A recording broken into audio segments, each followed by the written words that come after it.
5점 만점이고요. 1번, 나는 일주일에 3번 이상 땀이 날 때까지 30분 이상 운동한다. 요즘 못해. 나는 매일 채소나 과일, 통곡물을 먹는다. 이건 0.5점입니다. 당분이 들어있는 음료를 일상생활에서 마시지 않는다. 나는 일주일에 15잔 이하의 술을 섭취한다. 아, 매주. 한 18잔 정도 되는데 이거 그럼 넘는 거죠. 아깝다. 나는 한 번도 담배를 피운 적이 없다. 나는 현재 정상 체중이다. 1점. 단순화해서 오늘 보여드리는 거고요. 대략 5점 만점에서 여성분은 1점 깎일 때마다 2.8년 정도, 남성분들은 1점 줄 때마다 2.4점 정도 수명을 깎아 드신다고 보시면 됩니다.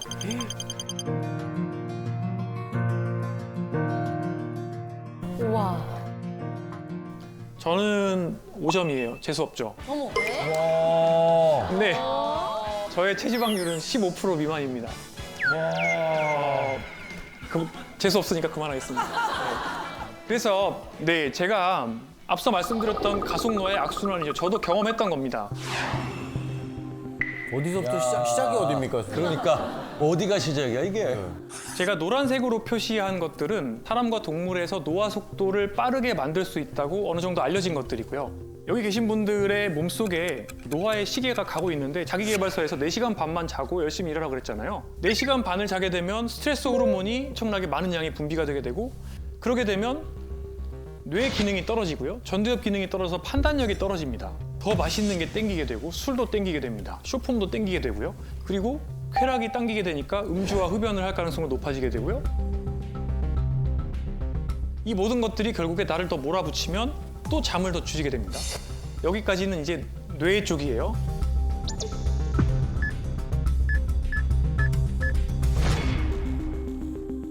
대사 쪽을 봐보죠.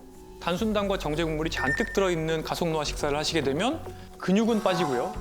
지방은 늘어납니다. 이런 지방들은 정상적으로 우리가 가지고 있어야 되는 피하 지방이 아니라 대사적으로 안 좋은 지방이고 염증 물질을 만드는 지방이에요. 이 염증 물질은 근육을 녹입니다. 스트레스 호르몬도 근육을 녹입니다. 결론적으로 팔다리가 가늘어지고 배가 나오는 ET 체형이 됩니다. ET 체형이 되면은 만성 질환이 생깁니다. 인슐린 저항성이 생기고 혈압이 오르고 몸속에 노화 세포가 늘어나게 되고 이 모든 변화는 여러 가지 노화의 액셀러레이터를 밟아서 노화 시기가 가속되게 되고요. 이 모든 것들이 뱅글뱅글 돌기 때문에 우리가 노화 속도를 관리하려고 하면 여기에 있는 모든 것들을 동시에 다 관리를 해주셔야 됩니다. 어떻게 다 오늘 RT 제가 달겠습니다. 그걸 몰라서 지금까지 내가 그런데 이게 결론적으로는 악순환을 만들 수도 있고 반대로 이제 선순환을 만들 수도 있습니다. 지금 노란색으로 표시한 요소들을 다 관리를 하시게 되면 40대 남성 기준으로 수명이 20년 정도 늘어나는 효과가 있어요. 와. 이미 가속노화를 경험하신 분들도 생활습관 교정을 조금만 하시게 되면 한 2달 정도만 노력하시면 생물학적인 나이, 신체 나이가 3년 정도 젊어진다 이런 데이터도 있습니다. 네, 그래서 저는 이 악순환으로부터 하나하나씩 멀어지면서 또래보다 젊게 느리게 나이 들 수 있는 방법들을 알려드리려고 합니다. 우선 세상에 참 유튜브 틀면 요새는 건강 정보가 넘쳐납니다. 누구는 메가도즈 비타민C를 먹으라 그러고요. 누구는 무조건 걸으라 그러고요. 누구는 잡곡밥만 먹으라 그래요. 맞아요. 홍수연. 그런데 굉장히 단편적인 정보가 많지만 설계도를 그리는 게 굉장히 중요합니다. 생애 주기에 맞게 또는 본인의 체질에 맞게 조감의 뷰를 가지고 설계도를 그려야 돼요. 4가지 M을 이용해 보시기를 권장드립니다. 노인의학에서 사용하는 건데요. 우선 이동성, 모빌리티입니다. 그런데 어느 정도 연배가 있는 분들의 노화를 측정을 하려면 사실 꽤 복잡합니다. 사실은 걷는 속도, 악력, 인지 기능, 우울증 정도, 만성 질환, 그다음에 혈액학적인 파라미터, 혈액학적 변수 여러 가지들을 이제 테스트를 해서 포괄적으로 평가를 해서 저희가 측정을 할 수가 있고요. 자, 그런데 이런 것들이 굉장히 또 많은 품과 시간이 들어가기 때문에 전문가들은 조금 더 간단한 테스트 방법을 계속해서 연구해 왔습니다. 자, 그런데 모든 테스트 방법 중에서 가장 중요하고 또 확실한 방법은 바로 움직임과 관련된 신체 기능입니다. 예를 들어서 노인분들이 평소대로 걸었을 때 1초에 1m 이상의 속도가 나온다고 하면 웬만해서는 앞으로 10년 내에 사망할 가능성은 없다고 예측을 할 수가 있습니다. 그래서 일상에서 최대한 많이 걷고 움직이라고 말씀을 드리고 싶습니다. 다리를 교통수단으로 우선 생각을 하십시오. 엘리베이터를 타지 마세요. 디폴트, 기본을 내 다리라고 생각을 하시면 좋습니다. 힘들어. 걷기가 주는 효과는 굉장히 대단합니다. 미국에서 진행한 연구에 따르면 하루 걸음 수가 1000보 늘 때마다 고혈압, 우울증, 비만, 수면무호 이런 것들이 모두 위험성이 약 10%씩 줄어들었습니다. 오, 많이 줄어드는 건데, 10%면. 보통 2000보 정도부터 걷기 효과가 나오기 시작하고 한 8000에서 10,000보 정도를 걸으면 그 이익이 쭉 이렇게 증가되는 속도가 느려지기 시작해요. 그래서 대부분의 사람들은 8000보에서 10,000보 정도는 걷는 게 좋고요. 그래서 요새 이런 얘기를 하죠. 앉아 있는 것은 새로운 종류의 흡연이다라는 말도 어머 생겨났습니다. 어머 어머. 다들 지금 흡연자네. 앉아있는 게 정말 좋은데. 선생님 지금 집에 올라가실 때 계단으로 가시나요? 저는 제 사무실이 7층에 있는데 솔직히. 솔직히 대부분 걸어갑니다. 근데 저희 집은 11층인데 여기는 대부분 엘리베이터를 탑니다. 소식, 간헐적 단식, 1일 2식. 다 해봤어요. 수호 씨 다 해봤죠? 다 해봤어요. 그럼 지민 씨도 해보지 않았습니까? 저는 그냥 다 소식해요. 아, 그래서 끼니를 많이 군살이었구나. 아니, 근데 회식 때 또 술을 드시잖아요. 술을 좋아하죠. 근데 건너편에 박나래 씨, 허한나 씨 뭐 이렇게 앉아 있잖아요. 걔네는 제가 남긴 거 다 쪼먹었고. 아, 그렇게 됐군요. 작은 거인이 됐군요. 이런 식습관들은 물론 건강에 도움이 될 수 있습니다. 아, 그래요? 네.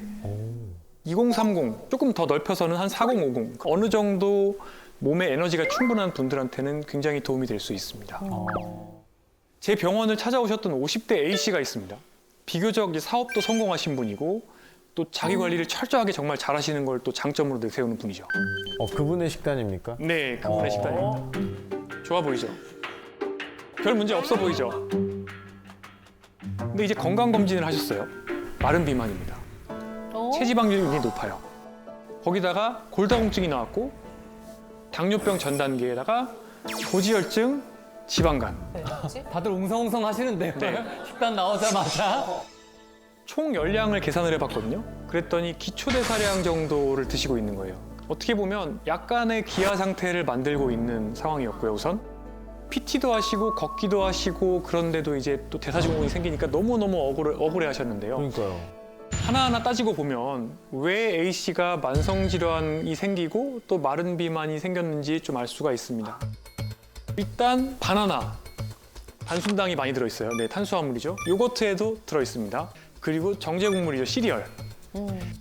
아침에 혈당이 스파이크가 생기는 겁니다. 그러면은 그 스파이크가 생긴 다음에 점심 때는 식욕이 많아지죠. 아침에 혈당 스파이크를 경험한 사람은 점심 때 더 잘 생기거든요. 혈당 스파이크가. 그때 외식을 주로 하세요. 이 외식에는 또 액상과당이나 설탕이 많이 또 양념으로 들어갑니다. 네. 그래서 점심 이후에도 혈당 스파이크가 또 생깁니다. 아이고. 그 두 번의 스파이크 때 생겼던 과량의 탄수화물은 대부분 다 복부지방으로 즉각적으로 또는 지방간으로 즉각적으로 저장이 되고 있던 거죠. 저녁에는 탄수화물을 피하시려고 고기 위주의 식사를 하시는 것까지는 저는 좋은데 붉은 고기는 사실은 가지사슬 아미노산이라는 게 많이 들어있고 이런 것들이 또 인슐린 저항성을 높입니다. 거기다가 고위험 음주를 하시면 또 만성염증이 생기고 인슐린 저항성이 악화됩니다.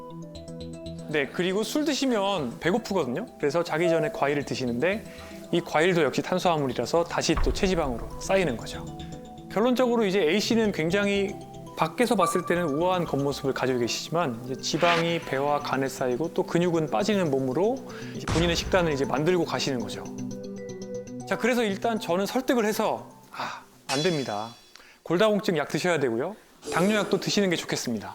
라고 말씀을 드리고 동시에 이제 식단을 손을 봤습니다. 아침에는 일단 채소 위주 그리고 좀 당분이 없는 단백질 위주의 식사로 구성을 하고요. 저녁에는 자기 전에 드시는 과일을 좀 끊자고 말씀을 드렸고요. 또 붉은 고기를 좀 줄이고 그 자리에 이제 건강한 단백질을 넣었고요.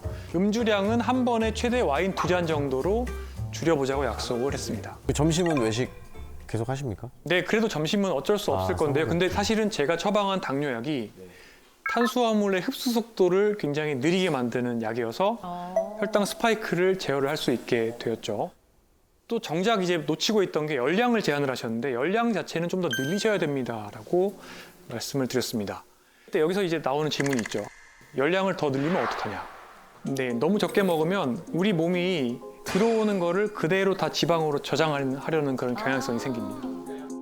그래서 설득을 해드렸죠. 오히려 지금은 기아 상태이기 때문에 들어오는 에너지가 다 지방으로 들어갑니다. 이거가 풀려야 됩니다. 이게 풀려야 지방을 태울 수가 있습니다.